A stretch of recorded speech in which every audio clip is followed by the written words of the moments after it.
স্বাগতম আজকের বাংলা নিউজে। শুরুতে দেখবেন সংবাদ শিরোনাম, এরপরে দেখবেন সম্পূর্ণরূপে বিস্তারিত। এবার জাতিসংঘ থেকে এলো শেখ হাসিনার জন্য বিশাল সুসংবাদ। এরপর দেখবেন রাষ্ট্রপতি এবং সেনাপ্রধান ওয়াকারুজ্জামানের বৈঠক, আওয়ামী লীগ নিষিদ্ধ প্রত্যাহার করল। এরপর দেখবেন দেশ ছেড়ে পালালো সমন্বয়ক এবং এনসিপি নেতারা। জুলাই মাসে যারা পুলিশ হত্যা করেছে তাদের সবার শাস্তি হবে বললেন স্বরাষ্ট্রমন্ত্রী সালাউদ্দিন আহমেদ। এরপর দেখবেন সংবিধান বদলালে দেশের অবস্থা ভয়ানক হবে, যা স্বাধীনতার বিরোধী বললেন বিএনপি নেতা আমির খসরু। এরপর দেখবেন গত নির্বাচনটি পুরোপুরি অবাধ এবং সুষ্ঠু হয়নি বললেন মেজর অলি আহমদ। এবং সর্বশেষ দেখবেন শেখ হাসিনা আসলে সবার আগে সমন্বয়কদের বিচার হবে বললেন সাইমা ওয়াজেদ পুতুল। এতক্ষণ শুনলেন সংবাদ শিরোনাম, এবার দেখবেন সম্পূর্ণরূপে বিস্তারিত। জুলাই মাসে যারা পুলিশ হত্যা করেছে তাদের কাউকে ছাড় দেওয়া হবে না, প্রত্যেককে আইনের আওতায় এনে কঠোর শাস্তি নিশ্চিত করা হবে বললেন ও স্পষ্ট কঠোর বার্তা দিয়েছেন স্বরাষ্ট্রমন্ত্রী সালাউদ্দিন আহমেদ। তিনি বলেন, রাষ্ট্রের আইন শৃঙ্খলা রক্ষাকারী বাহিনীর উপর হামলা বা হত্যার মতো ঘটনা কোনোভাবে গ্রহণযোগ্য নয় এবং এ ধরনের অপরাধের সঙ্গে যারা জড়িত তাদের বিরুদ্ধে সর্বোচ্চ কঠোরতা প্রয়োগ করা হবে। যদিও ইউনূস সরকার এর বিচার করেনি, তবে আমরা এর বিচার করতে যাচ্ছি। পুলিশত মানুষ, তারাও কোটা আন্দোলনের শহীদদের মতো মারা গিয়েছেন, তাদের অবশ্যই খুনিদের বিচার করতে হবে। স্বরাষ্ট্রমন্ত্রী তার বক্তব্যে আরও বলেন, পুলিশ কেবল একটি বাহিনী নয়, তারা রাষ্ট্রের নিরাপত্তা ও সাধারণ মানুষের সুরক্ষার গুরুত্বপূর্ণ অংশ। তাই তাদের উপর হামলা মানে সরাসরি রাষ্ট্রের স্থিতিশীলতা নিরাপত্তার উপর আঘাত করা। তিনি জোর দিয়ে বলেন, জুলাই মাসে সংঘটিত সহিংস ঘটনাগুলো সরকার অত্যন্ত গুরুত্ব সঙ্গে দেখছে এবং এই সব ঘটনার পেছনে যারা পরিকল্পনা করেছে, অর্থায়ন করেছে কিংবা সরাসরি অংশ নিয়েছে সবাইকে চিহ্নিত করার কাজ চলছে। তিনি জানান, ইতিমধ্যে আইন শৃঙ্খলা বাহিনীকে নির্দেশ দেওয়া হয়েছে ঘটনাগুলোর পূর্ণাঙ্গ তদন্ত করতে এবং দ্রুত দোষীদের গ্রেপ্তার করতে, তদন্তের মাধ্যমে প্রকৃত অপরাধীদের খুঁজে বের করে তাদের বিরুদ্ধে আইনানুগত ব্যবস্থা নেওয়া হবে। স্বরাষ্ট্রমন্ত্রী সালাউদ্দিন আহমেদ আরও বলেন, কেউ যদি মনে করে সহিংসতা করে পার পেয়ে যাবে তাহলে সেটা সম্পূর্ণ ভুল ধারণা। আইনের হাতে অনেক দীর্ঘ এবং অপরাধীদের অবশ্যই বিচারের মুখোমুখি হতে হবে। সালাউদ্দিন আহমেদ আরও বলেন, সরকার দেশের শান্তি স্থিতিশীলতা বজায় রাখতে বদ্ধপরিকর। তিনি সবাইকে আইন মেনে চলার আহ্বান জানান এবং বলেন, রাজনৈতিক মতভেদ থাকতে পারে, কিন্তু তা কোনো সহিংসতা বা হত্যাকাণ্ডের মাধ্যমে প্রকাশ করা গ্রহণযোগ্যতা না। গণতান্ত্রিক রাষ্ট্রের মতবিরোধী সমাধান সংলাপ আইনের মাধ্যমে হওয়া উচিত।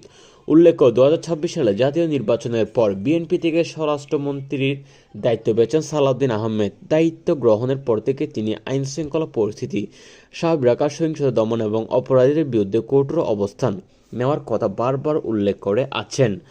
তার সাম্প্রতিক এই বক্তব্য অনেকেই সরকারের পক্ষ থেকে কঠোর আইন প্রয়োগ, নিরাপত্তা জোরদার এবং স্পষ্ট বার্তা হিসেবে দেখছেন।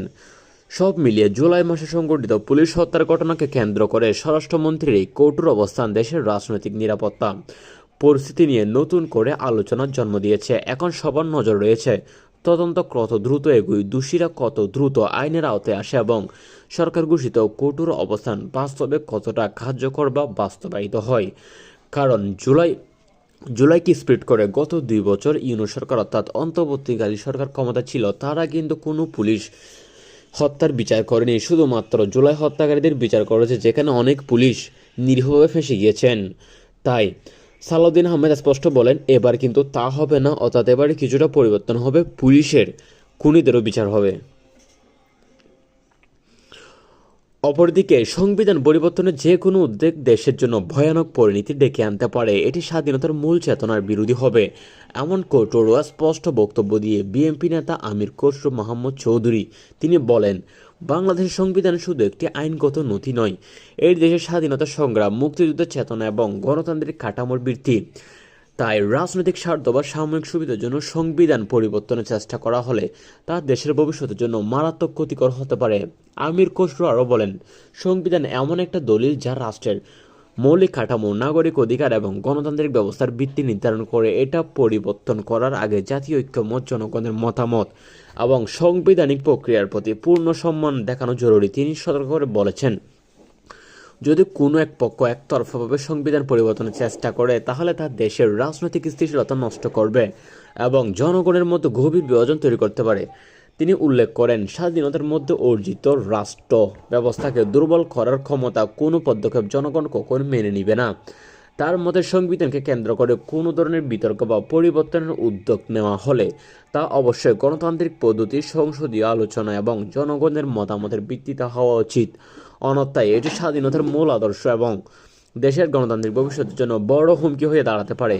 বিএনপি নেতা আমির খসরু মাহমুদ চৌধুরী বলেন, দেশে স্থিতিশীলতা ও উন্নয়ন বজায় রাখতে হলে সংবিধানের প্রতি শ্রদ্ধা বজায় রাখতে হবে। এটাকে রাজনৈতিক সংঘাতের হাতিয়ার হিসেবে ব্যবহার না করা অত্যন্ত গুরুত্বপূর্ণ। তিনি আরও বলেন, সংবিধানকে ঘিরে যে কোনো সিদ্ধান্ত নিতে হলে জাতির বৃহত্তর স্বার্থকে অগ্রাধিকার দিতে হবে, কারণ এটি কেবল দল বা সরকারের বিষয় নয়, এটা পুরো জাতির ভবিষ্যতের সঙ্গে জড়িত। সব মিলিয়ে সংবিধান পরিবর্তনের সম্ভাব্য উদ্যোগ স্বাধীনতা বিরোধী এবং দেশের জন্য বিপজ্জনক পরিণত কারণ হতে পারে, বিএনপি নেতা আমির খসরু বলেছেন।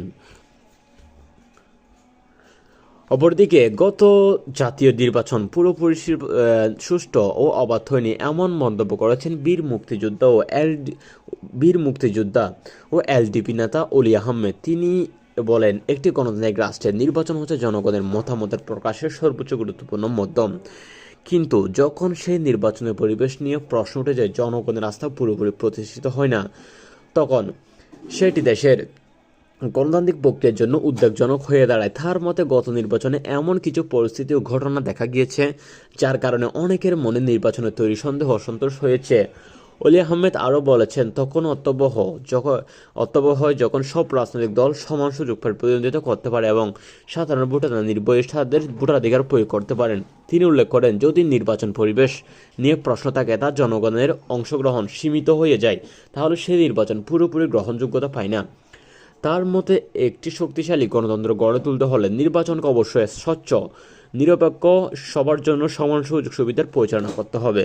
তিনি আরও বলেন, ভবিষ্যতে যে দেশের গণতান্ত্রিক ধারাবাহিকতা বজায় রাখতে হলে নির্বাচনী ব্যবস্থার প্রতি জনগণের আস্থা ফিরিয়ে আনা অত্যন্ত জরুরি। এজন্য রাজনৈতিক দলগুলোর মধ্যে সংলাপ, নির্বাচন কমিশনের শক্তিশালী ভূমিকা এবং প্রশাসন নিরপেক্ষতা নিশ্চিত করা প্রয়োজন। তিনি মনে করেন, যদি এসব বিষয় গুরুত্বের সঙ্গে বিবেচনা করা হয় তাহলে ভবিষ্যতে নির্বাচন আরও সুষ্ঠু, গ্রহণযোগ্য এবং অংশগ্রহণমূলক হতে পারে।